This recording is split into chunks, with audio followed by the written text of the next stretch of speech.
अस्सलाम वालेकुम जी। काश्तकार भाई आइए चलते हैं, बात करते हैं पपीते के पत्तों और उसके फल के फ़ायदों के हवाले से।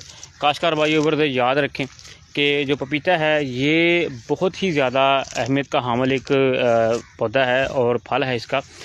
सबसे पहले बात ये करेंगे कि आजकल आपको पता है कि मच्छर तंग करता है, डेंगू का खदशा होता है। सबसे ज़्यादा फ़ायदा इसके पत्तों का डेंगू के मामले में है। डेंगू बुखार के लिए या डेंगू के से बचाव के लिए इसके पत्ते जो इस्तेमाल होते हैं। बाकी मज़ीद बात करते हैं जी।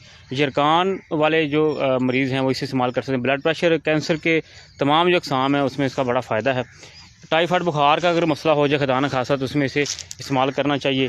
इसके अलावा शुगर, मैदे के दीगर अमराज जो हैं उनके लिए जो है वो पपीता का जो पत्ते हैं, इसके जो फल है वो बहुत ही कारआमद होता है। मोटापे वाले जो हैं वो इसे इस्तेमाल करें। मोतिये से बचाव रखता है, याद रखें जी। मोतिया अगर खुदा न खासा मसला है तो दिल को ताकत देता है। उसके अलावा मोटापा अगर खुदा न खासा आपके लिए परेशान बना हुआ है, कमज़ोरी है, आपको शुगर का मसला है, ब्लड प्रेशर का मसला है, जोड़ों का दर्द है, ये तमाम चीज़ें जो हैं आपको पपीता जो है उनमें आपको फ़ायदा दे सकता है, क्योंकि ये फ़ाइबर से भरपूर होता है।